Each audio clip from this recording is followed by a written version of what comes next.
மன்னரும் அவரோட பரிவாரங்களும் உறையூரை நோக்கி வந்து பயணம் செய்கிறாங்க. கொஞ்ச நேரம் கழிச்சு பார்த்தா ஒரு குதிரைப்படை வருது. அந்த குதிரைப்படையில் இருக்கிற வீரர்கள் எல்லாம் சிங்க உருவம் வரைந்த கொடியை கையில் பிடிச்சிட்டு வராங்க. இது பார்த்தோன்னே பொன்னனுக்கு வந்து தெரிஞ்சிருது அவங்க வந்து பல்லவ தூதர்கள் தான் அப்படின்னு சொல்லிட்டு.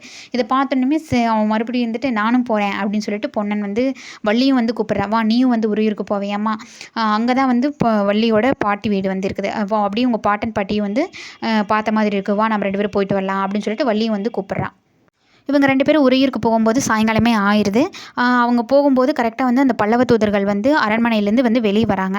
இது வந்து பார்த்துட்டு 2 பேரும் பார்த்துட்டு இருக்கிறாங்க. அதுக்கப்புறம் வந்து இந்த அரண்மனையில் நடந்த செய்தியெல்லாம் அங்கங்கே மக்கள் கூட்டா நின்று பேசிகிட்டு இருக்கிறாங்க.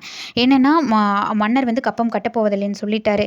எதுவாக இருந்தாலும் போர் முன்னிலை வந்து தெரிவிக்கிறாராமா. போர் வந்து புரட்டாசி பௌர்ணமியில் வெண்ணாற்றங்கரையில் நடக்கிறதா மன்னர் வந்து அறிவிச்சிருக்காரு அப்படிங்கிறது சொல்கிறாங்க.